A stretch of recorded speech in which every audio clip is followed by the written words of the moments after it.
Okay, let's dive right into this. Welcome to today's explainer, where we're going to unpack a concept that absolutely flips our entire understanding of human relationships totally upside down.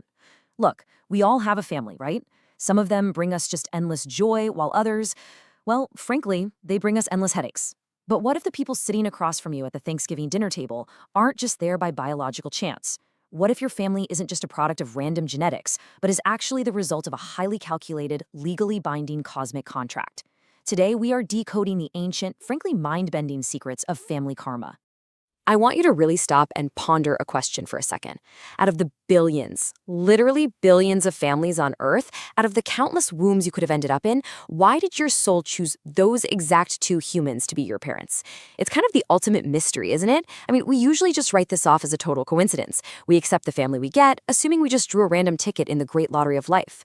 But as you'll see, ancient wisdom suggests there is absolutely zero accident involved here. So, Western science gives us a very clear mechanical explanation. Family is just a chain of DNA. A mother and father meet, chromosomes mix, and boom, a new human is formed. It's just biology, plain and simple.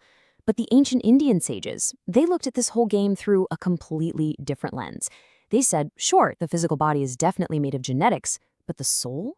The soul never, ever arrives randomly. According to Vedic philosophy, birth is this highly calculated, pre-arranged deal. Every single soul brings with it an old ledger, basically a balance sheet that needs settling up.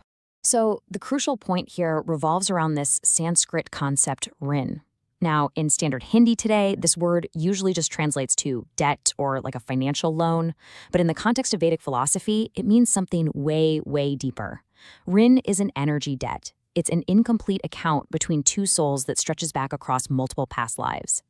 Basically, it means the people you are permanently bound to today are the exact same souls you have some serious unfinished business with from the past. Think of your soul as having its very own infinitely detailed bank account. But instead of tracking dollars and cents, this account records actions and emotions.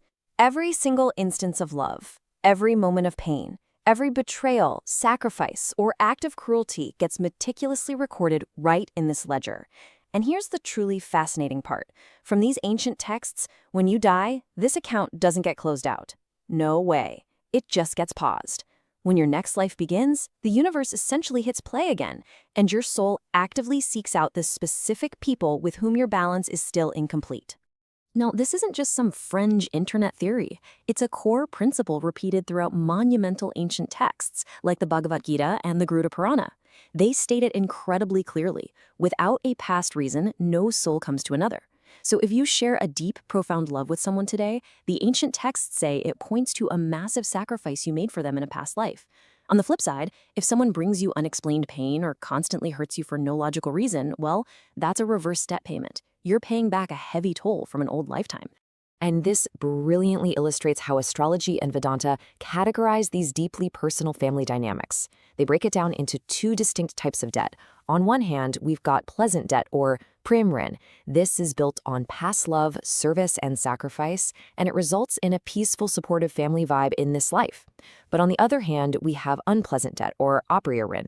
This one is forged through past violence, betrayal, or injustice. A family brought together by unpleasant debt often feels way less like a cozy home and more like a daily battlefield, where souls are just endlessly trying to settle old scores. To really grasp how these specific people manage to find each other all over again, we have to look at the Garuda Purana's description of the rebirth cycle. First, you have physical death, which is quickly followed by a transition into this subtle, temporary state where the whole direction of the soul's next life is determined. Third, and this is the big one, is the karmic pull. The soul's next destination isn't a roll of the dice. It is violently pulled towards specific vibrations. And finally, rebirth happens exactly where those karmic forces dictate. That karmic pull works exactly like a giant magnet.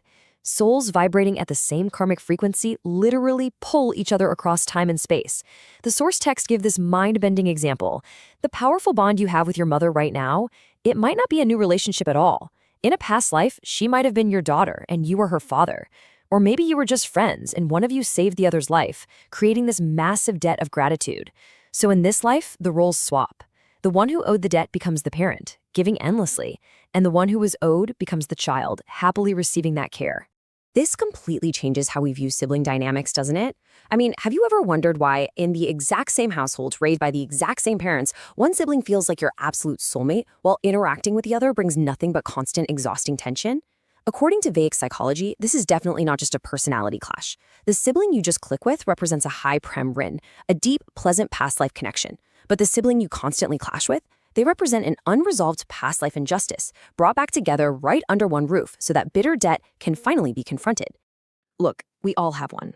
Picture that specific coworker, that old friend, or maybe that one particular relative whose mere face just makes your blood absolutely boil, even if they haven't done anything drastically wrong to you recently. We usually try to analyze this psychologically, right? But the Vedic lens offers a much darker, kind of hilarious clarity to it. If you have an intense, totally unexplained hatred for someone, it implies you have a massive, explosive past life connection with them. The reality is, a total stranger just cannot trigger such deep, visceral friction within you. Intense emotions, whether that's overwhelming love or boiling hatred, they always link back to past lives. This enemy soul is repeatedly pulled back into your orbit life after life because that account is just screaming to be closed. You are brought together so that the old debt can finally be resolved. And the kicker? You get to choose whether to resolve it through continued anger or ultimate forgiveness. Let's move to and see how this builds into a completely different perspective that flips everything on its head again. Enter the rebellious philosopher Osho. While traditional ancient texts focus heavily on family as the place where you pay off old karma, Osho introduced a pretty sharp twist. He argued that the traditional view is actually incomplete, claiming that the family unit isn't just a place to settle old debts, it's actually a factory for creating brand new karma. Osho definitely didn't mince his words. He famously stated, "Family is a subtle trap." Now, it takes real courage to challenge the romanticized view of family we all hold. But Osho argued that family isn't just this warm, fuzzy circle of love. It's a dangerous, invisible web. It's a structure perfectly designed to pull the soul right back into the worldly cycle, completely blinding us to our true, independent spiritual nature. For Osho, the true danger wasn't the people themselves, but our attachment to them. When we have this blind, possessive love for our kids or our parents, we actually forge new, heavy karmic bonds. We fall for the illusion of security, which ends up trapping the soul. Furthermore, he warned that the family is the ultimate conditioning machine. It dictates who you are, what you should fear, what you should desire. The sweetness of family attachment is dangerous precisely because it creates a bondage of thought, not just a bondage of the physical body. Now, it's really vital to clarify here that Osho wasn't telling everyone to just pack their bags and abandon their families. No, his solution was much more profound than that. He advised us to stay in our families, to love freely, and to diligently do our duties. But we've got to do so while staying completely awake to the fact that this is a temporary, karmic contract. Once you actually accept that this arrangement is temporary, your love stops being in demand and transforms into pure freedom. And you know, this is where the ancient Vedanta and the rebellious Osho actually agree perfectly. The path forward, the path to true liberation or moksha, requires balance. You don't achieve enlightenment by running away to a cave in the Himalayas just to escape your annoying brother. As tempting as that might sound sometimes. You achieve it by waking up right there, within the family structure. The family is your spiritual training ground. So, how do we actively clear this debt when we're sitting at that tense holiday dinner?